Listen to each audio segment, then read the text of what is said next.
CaliKidOfficial. What's up, everyone? Welcome back to another episode of the CaliKidOfficial Podcast. This is episode number 17, so let's get right into it. Couple of announcements before we actually get into the podcast. So as of right now, we're featured on several other platforms besides YouTube. We're on Anchor FM. We're on Breaker. We're on Google Podcasts. We're on Radio Public. And last but not least, we're on Spotify. So you can listen to this podcast as you're working out or whatever. So I just wanted to, make those quick announcements real quick. So this past week, unfortunately, we lost a couple of, people, within music and the entertainment culture. So first up, we lost Betty Wright. She's a legendary soul singer. She passed away at the age of 66. She was recently honored at the BET Awards. If you're not familiar with her catalog, I'm going to play a couple of records by her. You're probably not going to be able to hear this on YouTube, but you will be able to hear this on Spotify or whatever. But let's get into a couple of her records. So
all right, and then we also had Jerry Stiller. If you know him famously from Seinfeld, he played the father of the George Costanza. He recently passed away at the age of 92. We had Little Richard, the founder and creator of rock and roll and rock music period. He passed away at the age of 87. I'm not too familiar with his catalog, but this is one of his standout tracks.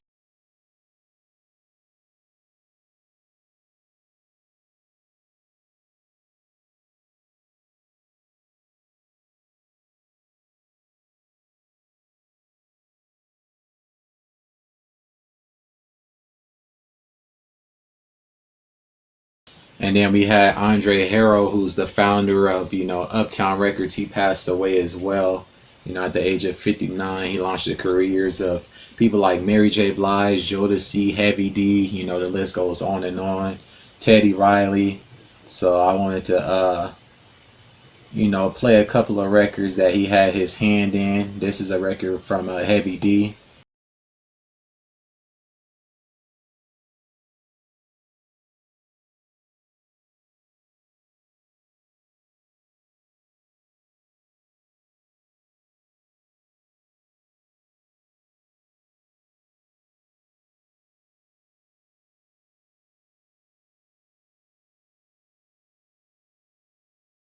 Record.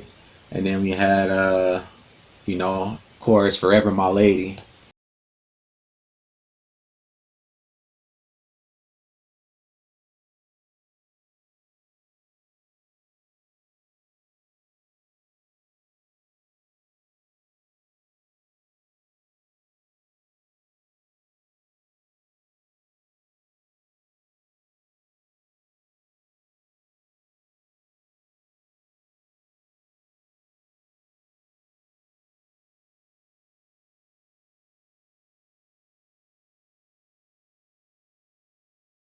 course, you had that, and Mary J.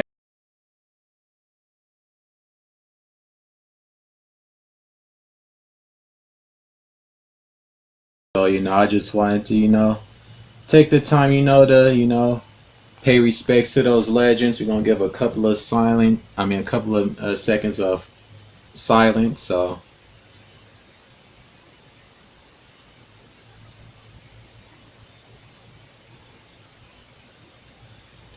So yeah, just wanted pay my respects to those legends.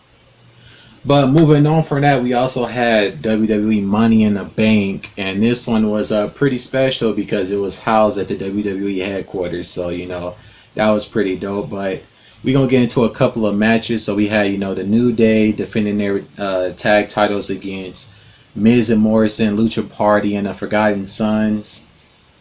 One of the things that I kind of found interesting was when the Forgotten Sons were making their entrance.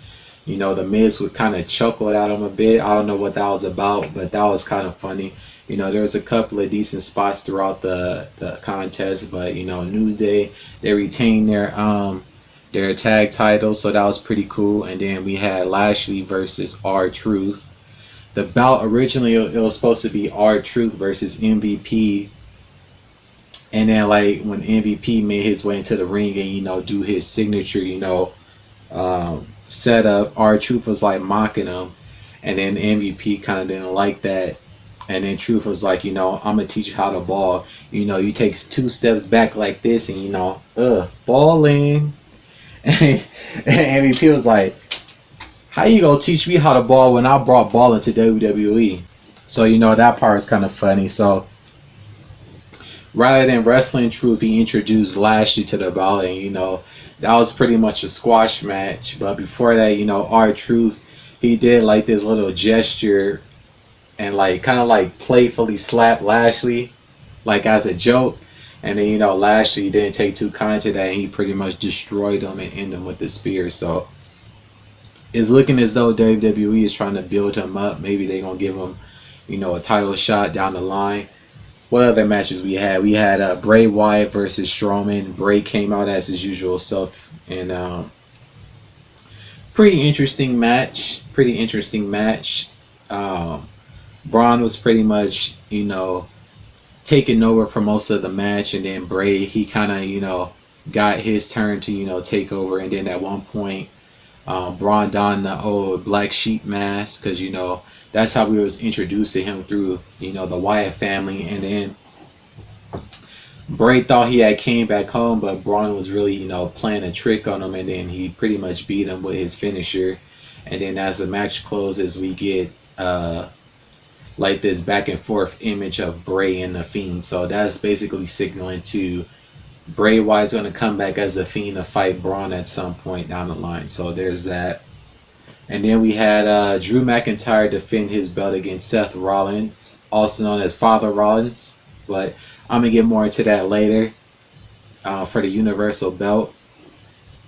And Seth also debuted a new theme, which was pretty cool. So the match kicked off. Drew dominated for most of the match, and then Seth started targeting Drew's legs, because that's where most of Drew moves come from, because he's a power based wrestler. So he started targeting the legs, and then he eventually gets the upper hand a bit. He starts landing a couple of flying knees on Drew outside of the ring. They get back into the ring. They have a couple of different spots. But before they got back into the ring, Seth does his usual, run into the ropes and then dive outside of the ring. But Drew caught him and suplexed him over his head onto the announcer's table. So that was kind of the downhill part of the match. And then we also had Drew deliver a German suplex off the top rope. So throughout the match, there was a couple of good spots by both sides. Both sides hit a couple of kicks to the face on each other, but ultimately Drew ended the match with his Claymore. And then after the match was over, Drew came back to shake Seth's hands to tell him that it was a great match. So that was pretty interesting.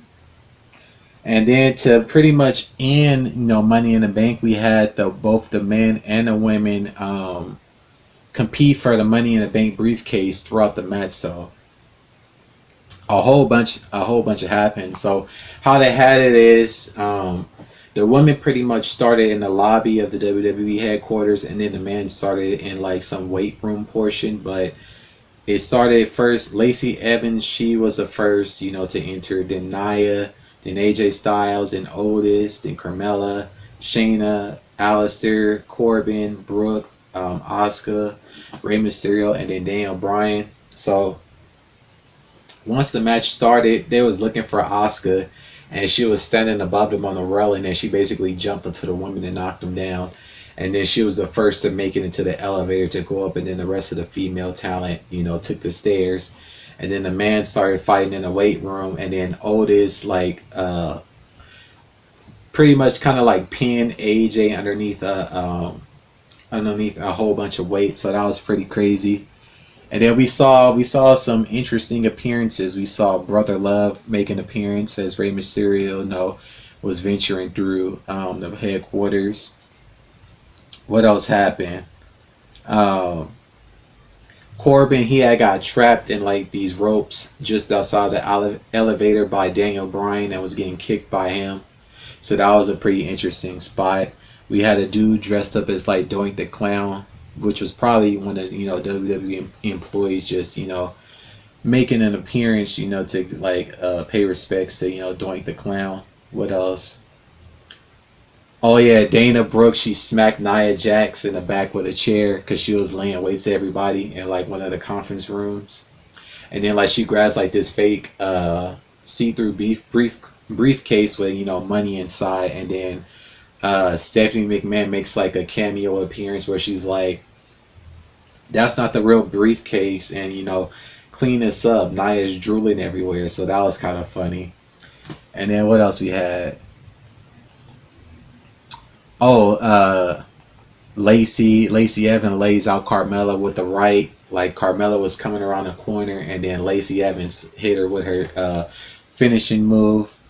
And then AJ finally, stumbles from under the weights, and like he's venturing through the hall. We see like a poster of Roman Reigns that's kind of like a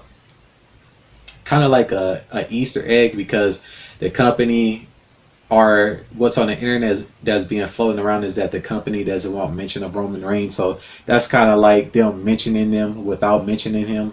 And then like he stumbles into this room with a bunch of caskets in there, which doubles back to his Boneyard match with The Undertaker, which was pretty interesting. There's also like this poster of him staring at the poster of Undertaker. So he's kind of like selling the poster, which was pretty dope too. And then at one point, Aleister Black like kicks him into the room with the caskets and like locks him in there. And then we get like pretty much the men and the women. They venture into the catering room, and we see Paul Heyman trying to have a bite to eat, and it turns into this whole food fight or whatever, which is pretty crazy. Rey Mysterio, he got like put into like a chokehold by Shayna Baszler, and then he got pancaked by Nia and Otis, which was kind of funny. What else we have happen?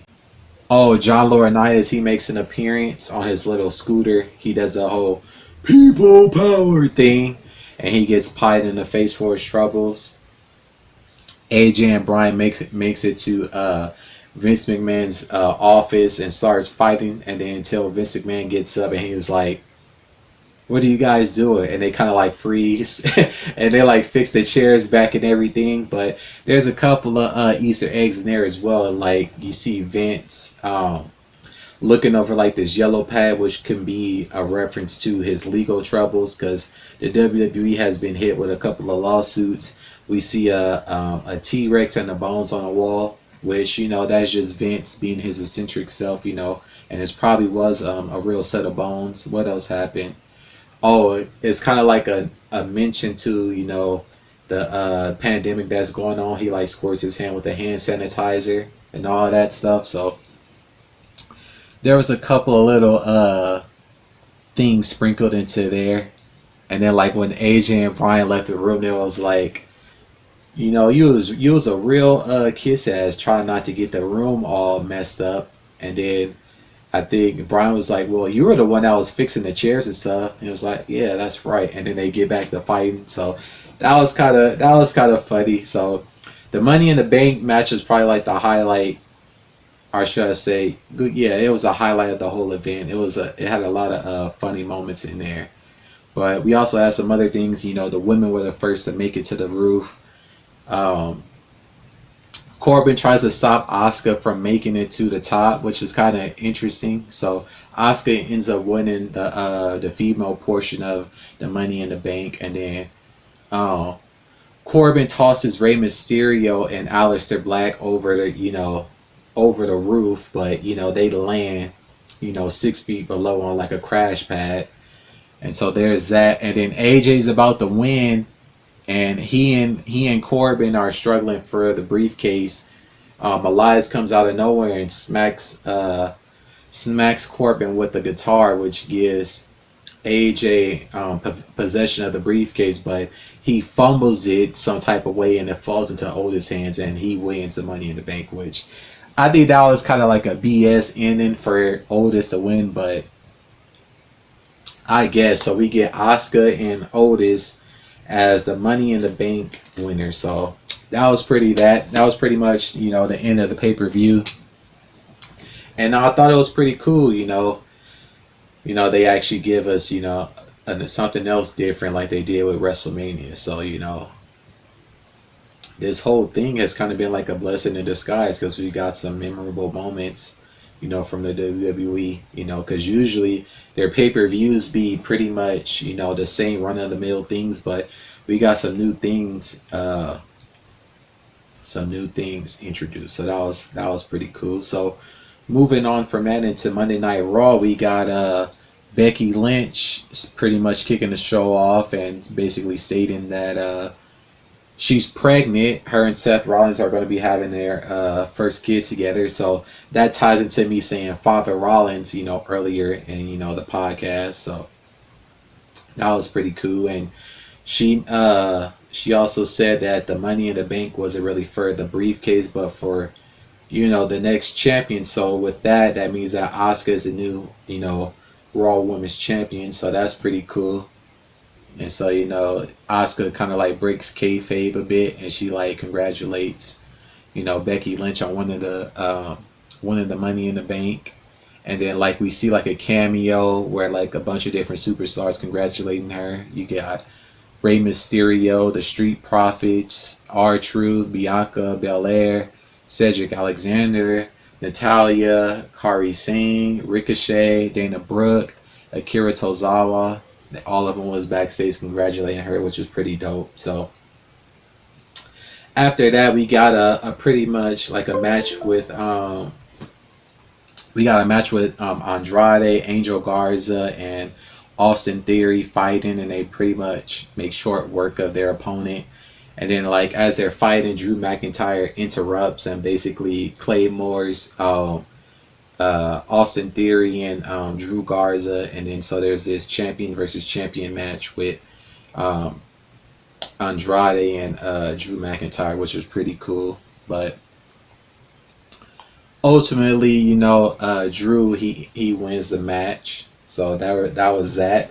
And then we get this new Seth Rollins. He's like, the look on his face is like he's pretty much he's pretty much like has like this blank stare on his face, because I guess he lost that match.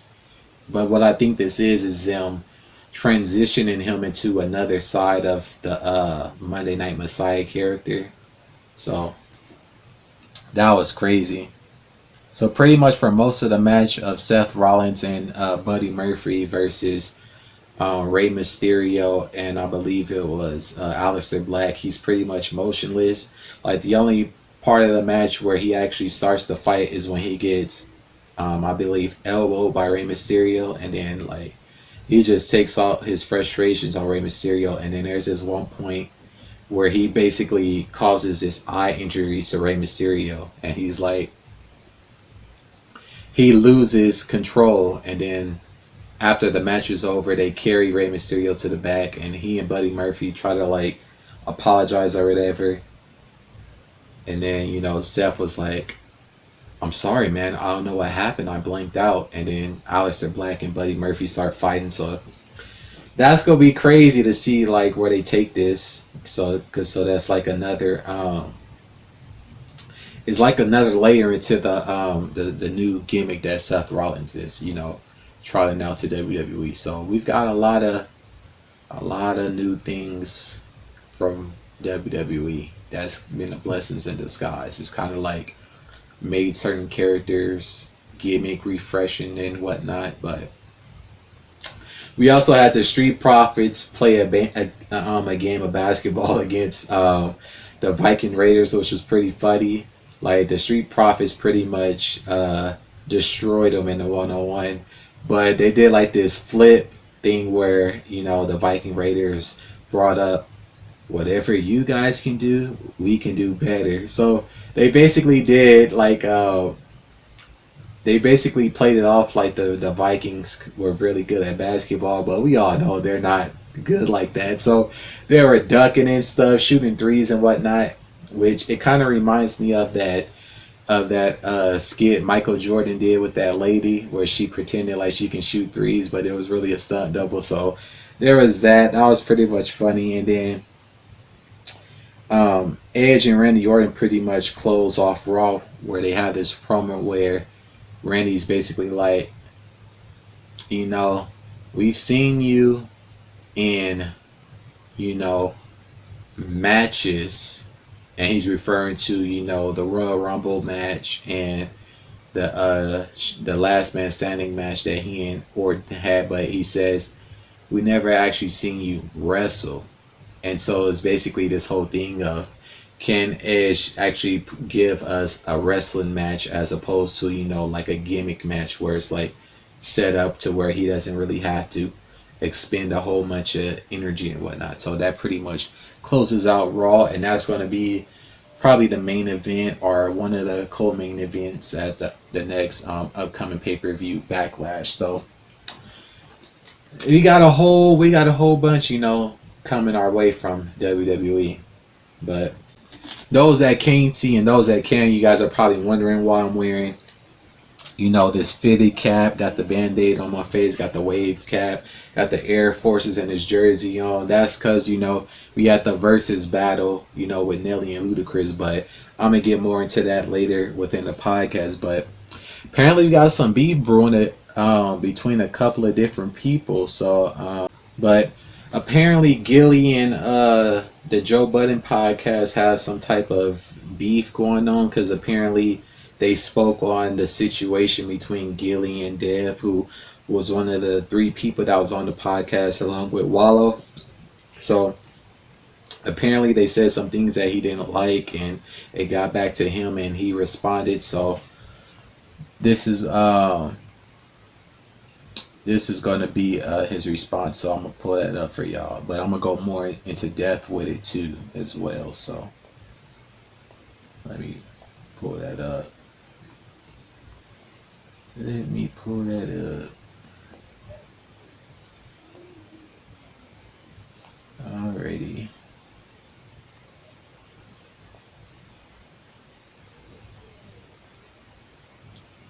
Let's see here. Alright, here we go. So I'm sitting in the crib, minding my business.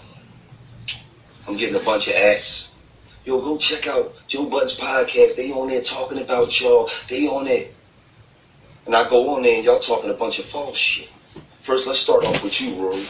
Talking about, yeah, because if this is something that they all started together, nigga, we didn't start this together. I started giving out $1 million worth of game in 2012. And every year after that, people were saying, you need a podcast. You need a podcast. You need a podcast. We talking about something we started. So that part right there, that's one of the things that kind of like made him mad, because Rory said that they just recently started the podcast, which is kind of 50-50.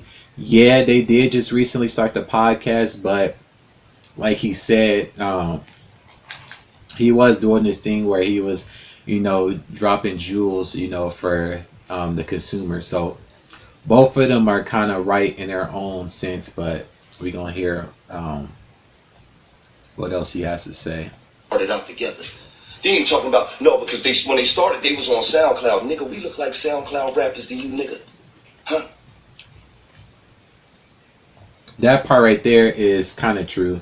They started the podcast. They did start the podcast out, I guess, hosting on SoundCloud before they transitioned into the, YouTube and the whole Barstool dude, the whole Barstool sponsored that they're doing now, which is kind of why, the whole thing kind of like flamed out between Gillie, which is the guy right here, Wallow, which is his cousin, and Dev, which is the guy that kind of like initially housed the whole podcast, because he housed the podcast in his studio. He also did some editing, and he also was a producer on the show, which he pulled receipts out for that. So that's kind of how like they fell out, because he wanted a percentage of the show, like 15%, and Gillie, he wasn't really feeling that, and that's how they like pretty much fell out or whatever. Yeah, because when they first started out, they wasn't getting no money. Nigga, who? If you go back to our second episode, we had sponsors. What is you niggas on there talking about? Joe Budden, you talking about, yeah, because the first 89 shows, we only 60 shows in. All right, that part right there, the 89 shows, that was just Joe being, sarcastic. He probably knows they didn't have that many shows, but he was being sarcastic. And, right now, Gillie's being his, Gillie self, pretty much getting into him. So what is you niggas talking about, man? Talking about, yeah, because they used his facility for free. No, the fuck we didn't. We went there and asked that man, how much do you want to record our podcast in here every month? And we paid that nigga each and every month. And we paid that nigga for live shows. What is you niggas talking about, man? Rory talk about, excuse me, if I'm saying something that, ain't the truth, then excuse me. No, you saying something that ain't the truth, then you ain't supposed to speak on it with your bitch ass. Because let's be for real, Rory. Your funky ass ain't nothing but a Joe Budden's coattail ride. You hopped on the back of his... Now he getting into Rory, so pretty much Gillie feels as though they shouldn't have spoke on the situation with him and Dev, so that's why he's like, animated. But if you've been following Gillie, he's usually animated like that, especially when he feels as though somebody is speaking on something that they shouldn't, or somebody is speaking on something and they're not speaking on it, with the proper facts or whatever. Trench coat and took the ride. Why is you speaking on shit that you don't know about? Oh, they started out on SoundCloud. Nigga, SoundCloud. Nigga, the first episode we ever put out was number 2 in the country, behind Joe Rogan, not Joe Budden's. Don't ever get us fucked up. So y'all keep talking for the college kids, and y'all keep talking for the suburbians. We the streets, nigga. We cut from a whole different cloth than y'all niggas. Y'all niggas is rayon. We Egyptian cotton, nigga. But since we want to speak false shit, let me tell some truth shit. Oh boy. Back in the day, Ransom pulled up to Joe Budden's crib, knocked on the door. His uncle came to the door. He said, is Joe Budden's here? He said, no, Joe ain't here. The nigga slapped your uncle, man. I do remember hearing something about Ransom slapping Joe Budden's uncle. So maybe that's what they were talking about, because I thought Ransom had slapped Joe Budden. And there was like this video that Joe Budden had posted where he was like holding his jaw or something. So I thought that's why I thought he had slapped Joe Budden, but he's saying he slapped his uncle. That's crazy. I don't know the validity of that, but hey, it is what it is. Nothing happened. How you let your uncle get slapped and ain't nothing happen? Because if a nigga pulled up to my house and even knocked on my door like he wanted some smoke, he would have been leaving going to get 84 fucking staples in his head. So yeah, you have to send dude to the shadow round. You gave us a lot of game. Somebody Did that But you to soft me. little It's, baby it's shit. over for them. Why is you speaking on us, man? Why y'all niggas speaking on shit y'all don't know about? Huh? I'm confused. Why? Now I'm gonna tell y'all like this. Niggas that speak on shit that they don't know about, where I'm from, in Philadelphia, we call that hoe shit. So all three of y'all is some hoes out here. You hear me? The three of me hoes, not goes. The three of me hoes. Yeah, he getting into his, his bag right now, but that is true. If you're speaking on something that you don't have all the facts on, you pretty much shouldn't speak on it in general. So I kind of feel him on that part, but I did see the Joe Budden podcast, and they were making some good points in terms of, if Dev did contribute, all that he did, he should have been given a percentage or whatever. But they also said that if you start a podcast, or before you even start a podcast, you need to make it blatantly clear everybody's role and everybody's percentages in terms of how they're going to be paid out, because this is the type of things that happen.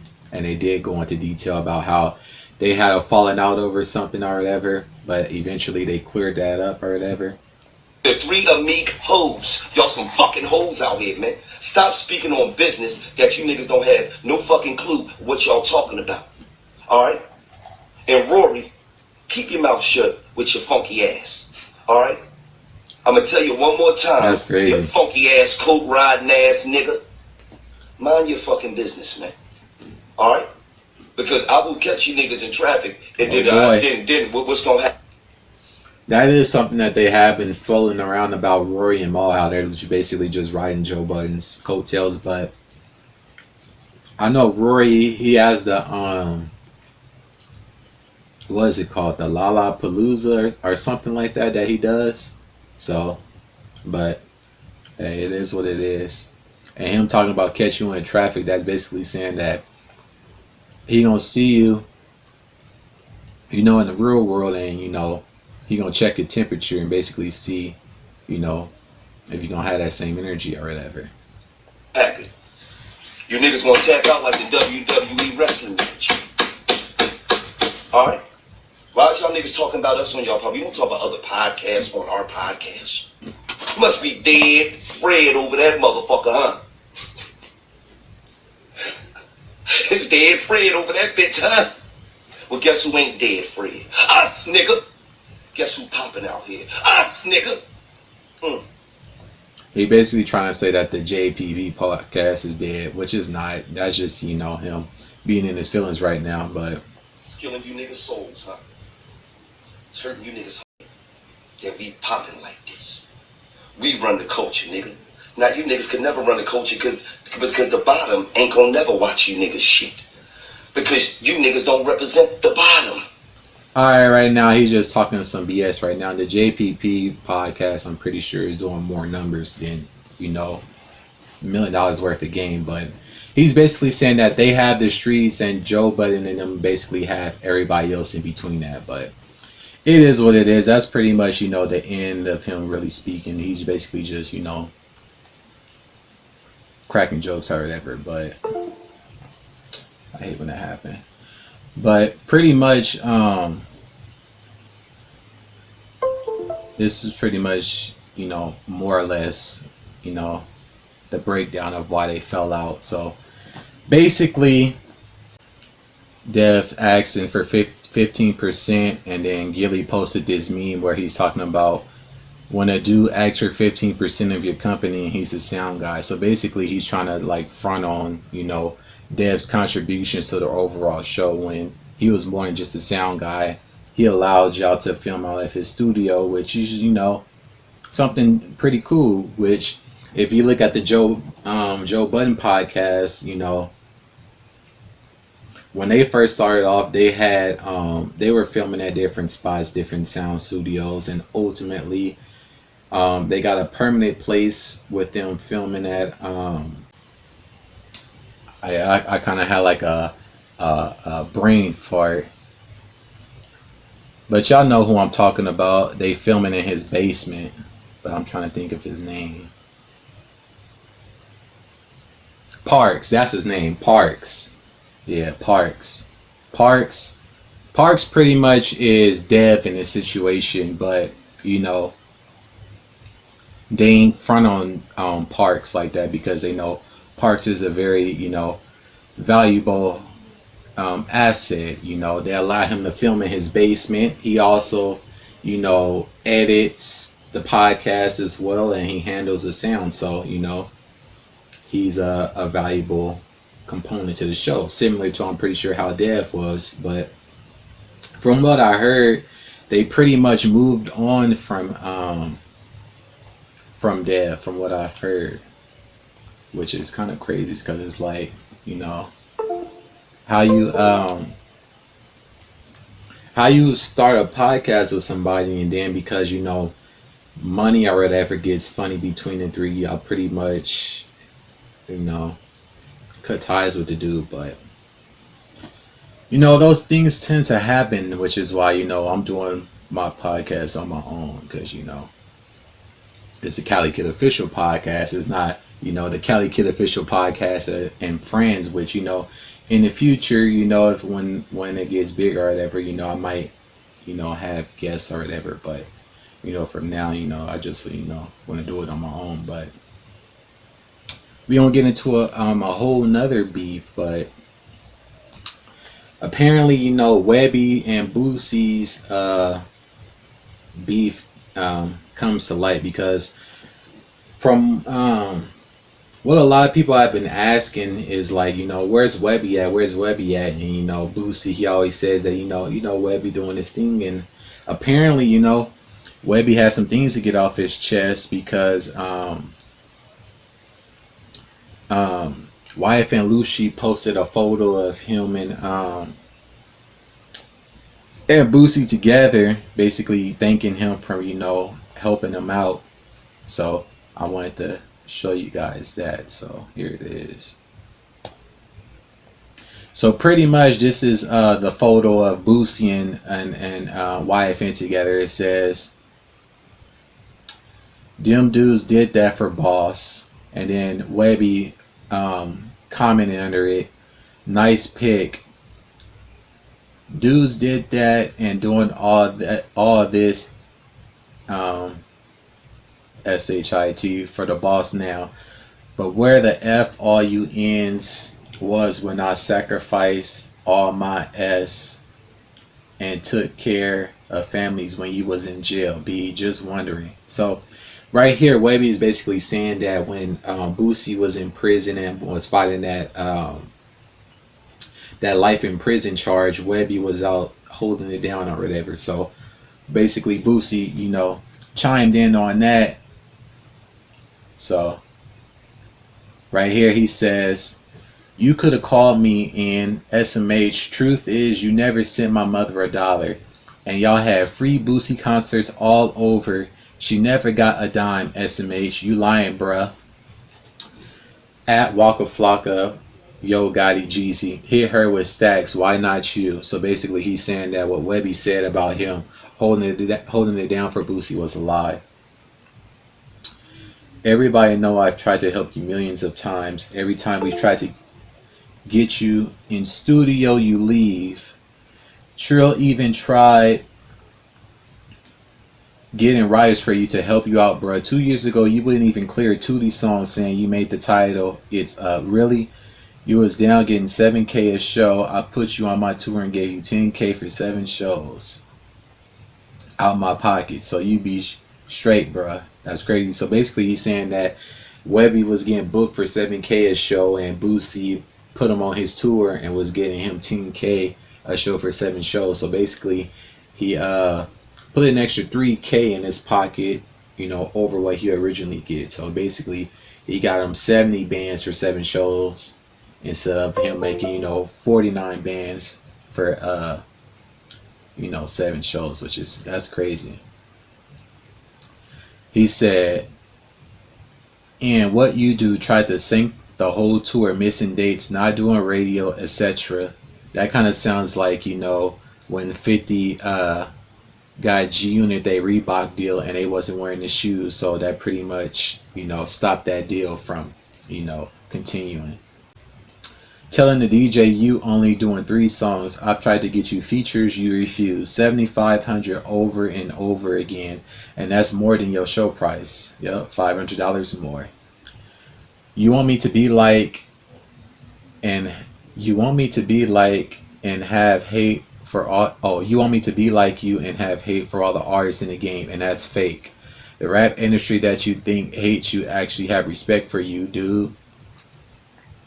You the one to blame for your downfall. I can't make you rap and I can't make you hustle. It gotta be born in you. But for you to say you took, for you to say that you took care of my family, that's a bold-faced lie. 100. You screamed my name, but you never gave Miss Connie nothing, bruh. Never put nothing on my books. Never wrote a letter. You never tried to come visit me, and you ain't even a felon, SMH. Still, I come home trying to help you. You blame everybody when it's you. Shake back, Webbie. I'm gonna pray for you, dude. The truth has been spoken. So basically, he pulled up all the receipts on what Webbie was talking about, how he held him down or whatever. So that's crazy, because you know him and Webbie was like this, because they both from Louisiana. So that's kind of crazy right there. But that's another thing where people come up together and then one person feels a certain way and the other don't, and then here it is again. So that right there is kind of crazy. That's crazy. But hopefully they make amends or whatever with that situation. But we got another little beef or whatever. It's not really in terms of like celebrities or whatever, but this viral clip on the internet of 2 dudes fighting. One of the dudes kind of looks like Jeff Goldblum's lookalike, and he's like going toe to toe with this dude like a beer belly. So to give you a gist of like how this even happened, the person that filmed it basically said that the guy with the beer belly basically told this woman that was walking down the street that I can just hog tie her. And the Jeff Goldblum lookalike basically didn't like that, and so that's basically how the fight happened. He also said that the dude with the gut threw the first punch, and then that's when Jeff Goldblum lookalike basically gave him the beats in the first fight. So there's one fight where Jeff Goldblum won, and then there's another fight where the dude with the gut comes back. So I'm gonna show both of them, which is kind of crazy. Alright, so this is the first fight, I do believe.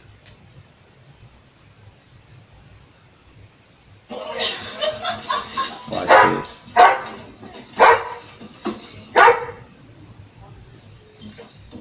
Look. Come on, put him out. Ooh. I'm sorry. Ooh, gave him a spinning heel kick right there. Ooh, giving it to him.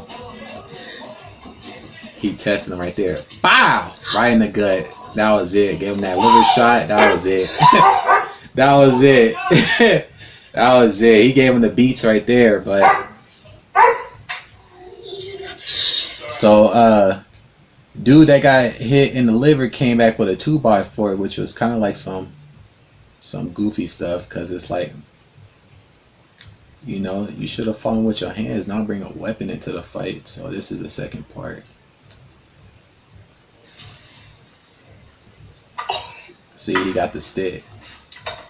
Ooh, he slipped, hit him in the arm. Damn. Oh my god, Adina. He said he was gonna call the cops. I don't know. So he pulled the stick away from him. That's crazy. But he was still giving them the beats, even though dude had the stick. He was still giving them the beats. So that's crazy. But from what we was told, the dude that looked like Jeff Goldblum, he got his arm broken because dude hit him with that stick. So he's like trying to put together like a GoFundMe for like his medical bills or whatever. Because apparently dude, I think he said dude used to be in the military, so they're not going to cover it because he's no longer there. But yeah, this is basically everything basically a breakdown of everything. So this is crazy, but it's crazy. Like from time to time, you see these types of things, happen on the internet where you have different people having like different brawls and stuff on the street, and you never know like what led to that happening. And so right here we basically got a breakdown of the whole thing. So hopefully the Jeff Goldblum dude gets his medical bills paid, because the dude with the beer belly, he was out of line. Like, you don't say no stuff like that talking to a woman or anybody in general, talking about I can just hog tie her. That's like some predatorial, kidnapping type of thing. But that right there is crazy. And Sauce Walka and Young Thug, they didn't reignited their little beef. So over the weekend or whatever, an artist by the name of Maxo Cream him and another guy named Rizzle had an issue. So they did what people do. They instead of bringing out the guns, they decided to meet up and have a squabble. Young Thug commented under Maxo's picture talking about the people's champ. Sauce Walka saw that, he didn't like it because him and Rizzle was cool, and he pretty much went into a whole tirade. And then, but before that, Sauce Walka and Young Thug had this thing where they got into it or whatever. Sauce Walka challenged him to like a boxing match. Young Thug wasn't really feeling it because he felt as though dude was beneath him. But Sauce Walka pretty much snapped on dude. So I wanted to pull that up. So let's see here. Yes, you'll see right here. This is where he's talking about the people's champ thing. And then this is the first video with what's the name going off. Hold up.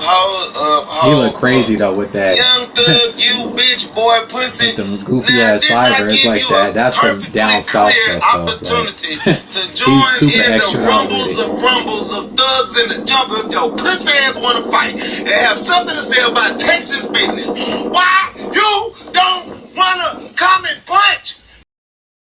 Fuck makes you think that you have the motherfucking litigation to speak on some gangster shit and some street shit that's going on in Houston, Texas? Please stay in Georgia, because you are more than welcome to come out here and get a part of this punching that you're not gonna do. I will beat up you or your security guard, Young Thug. He said you can come out here and get a part of this punching. And your skirt and wrap up your tail part around your fist and let's do some punching. This how niggas ride in my city, nigga. They tripping in my city. I don't even know, bro. Bobo's in his head. We drink little y'all. Nigga, don't speak on no motherfucking Texas shit if you're not finna come do no punching. Stay your bitch ass in the studio. Yeah, so he went off right there. But yeah, he be wilding out with when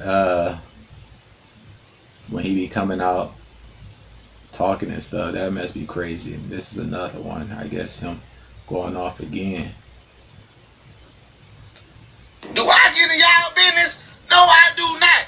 Do I talk about how you motherfuckers scared of goddamn YB and Lucci and them got y'all running out of mouths, punching y'all down? Do I speak on that? No, I don't. Do I talk about y'all niggas getting popped up, shot up, and then niggas telling and snitching so now niggas can't rap and drop their videos no more that was on y'all ass in that letter? Do I talk about that? No, I don't. So why are you talking about Texas business, you fucking punk? Do I get on the internet and say how Gunner is a goddamn capital's goddamn snitch of the highest degree on goddamn I'm gonna address everything he's talking about too. Crime Stoppers, Crime Watchers, First 48. Do I talk about that? No, I don't. You a hoe, Duke a hoe, Gunner a hoe. Y'all are hoes. Y'all street reputation is terrible. Fuck is you think y'all fooling with that snakery? Ain't no real Bloods and Crips turning down no phase with real Bloods and Crips. Real Bloods and Crips gonna look at that squabble, let the fuck up and keep rap for I expose. Pussy! That's crazy. So the first part, he said he's running for YFN Lucci. So Thug and YFN Lucci had a little thing way back when where I guess YFN did something, and then Young Thug was like, the only reason why I'm letting you breathe is because of your mama. And then he posted a picture of YFN coming out the mall, like he's been telling him or whatever. But apparently from Sauce, YFN wanted to squabble with Thug and he ran or whatever. And then he's talking about Gunna being on the on this commercial basically about, you know, reporting crimes or whatever, you know, Crime Stoppers. So that's what he was talking about right there. So this vest is crazy though. It's crazy. It's crazy. So, but from what I saw later, Trader True stepped in, who's, you know, a Houston legend, and basically had them squash the beef. So that's cool, you know, because it's a pandemic and you got people out here, you know, acting crazy when there's no need for that. So there's that.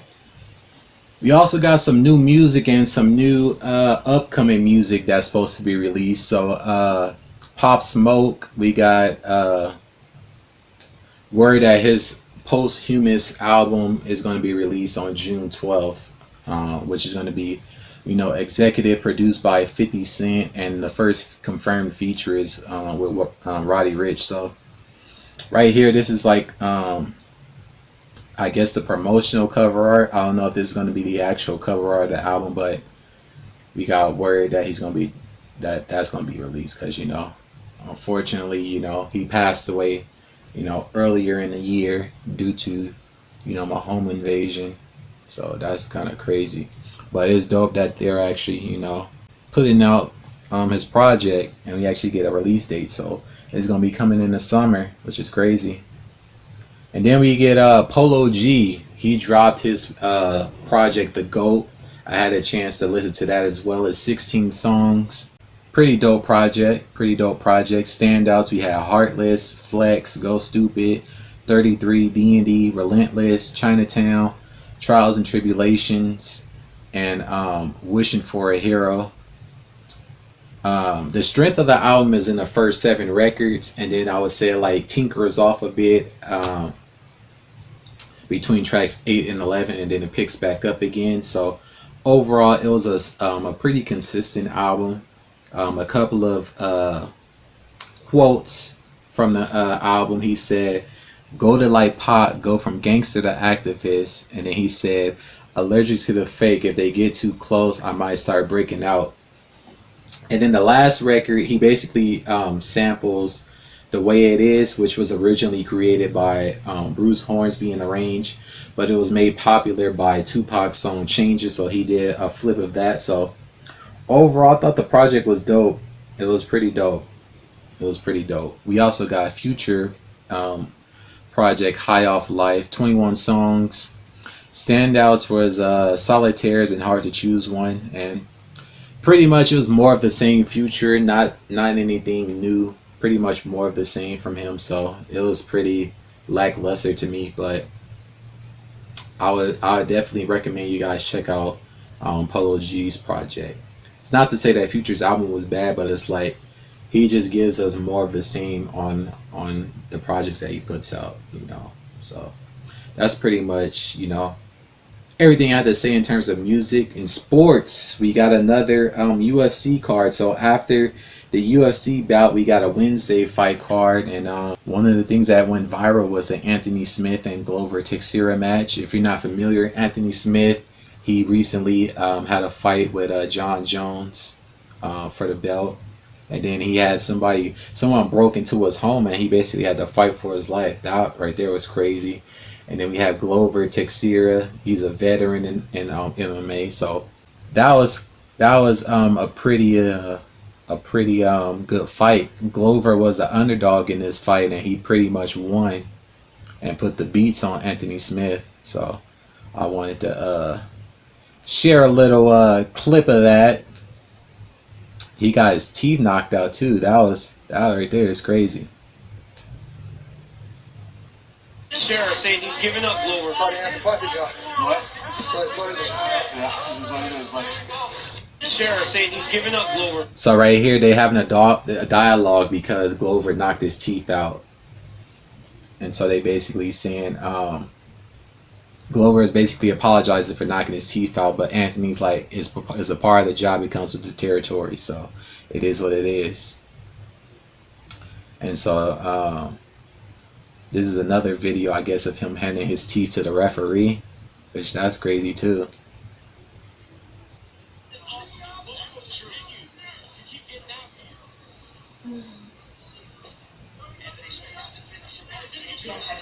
Yeah, he spit his teeth out right there. That's that's crazy. Imagine you getting your butt kicked and then you spit your teeth out to hand to the ref, and you got a dude on top of you and you can't really do nothing. But yeah, that was crazy. That was crazy. And then pretty much to end the podcast, I'm gonna get into the versus battle, which is why I got this whole get up on.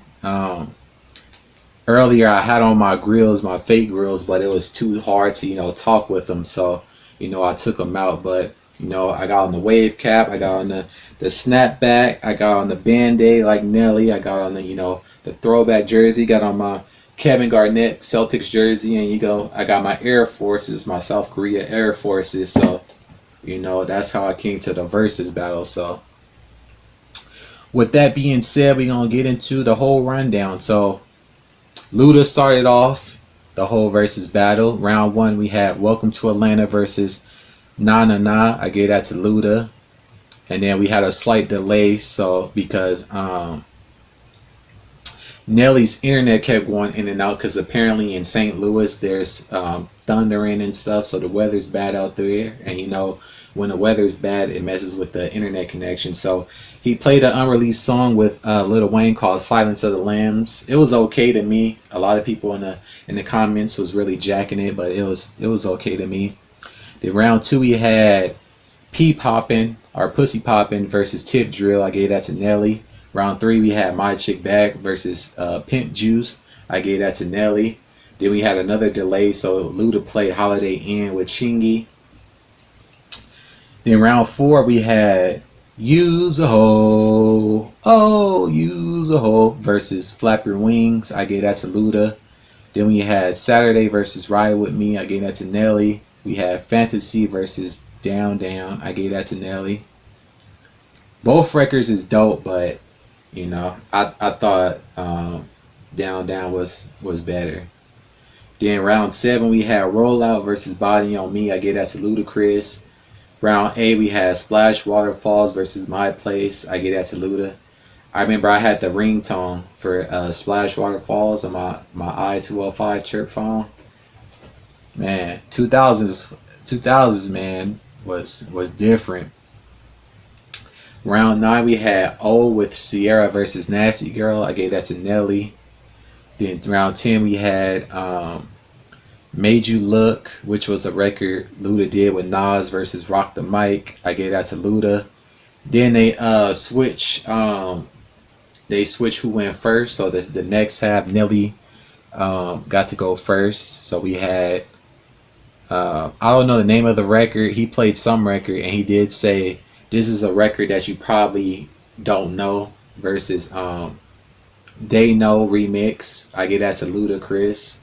I think the record was something he did with a New York artist. It sounded like Big, but I don't know. I wasn't too sure. What I'll probably do in the video on YouTube, I'll probably put down like who the artist was or whatever. But moving on, we had Where the Party At versus Yeah. I gave that to Luda.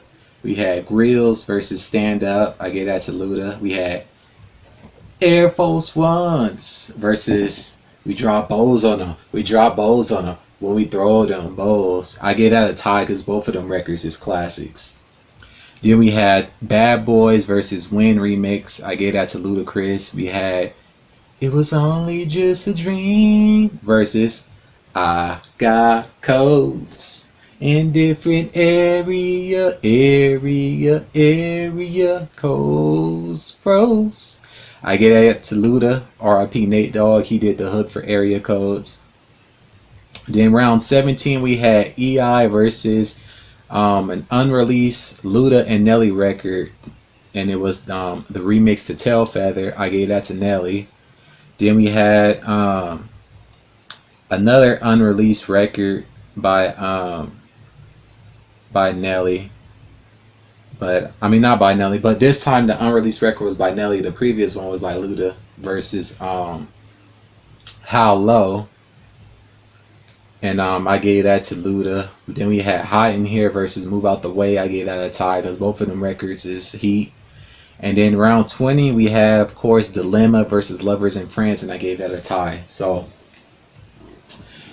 after tallying everything up, I had it 11, 6, and 3, with Luda winning. So 11 rounds to Luda, 6 rounds to Nelly, and 3 ties. So, and then we had some bonus records played after those 20. Luda played the Missy record Minute Man. He played Pimpin' All Over the World, Runaway Love, which is was on Mary J. Blige's album. He played The Potion, and then he played Bia Bia remix, and then Nelly played Here I Am, Call on Me, and Long Gone. So overall, it was a dope event, dope experience. As always, you know, the comment section be funny. So that was that. As I said before, those records that I didn't have the name of, I'll get the name of them and pretty much insert them into the YouTube video so you guys can see that. But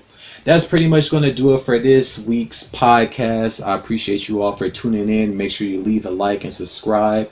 If you're on Spotify, Google Podcasts, and everywhere else, I also appreciate you guys for tuning in.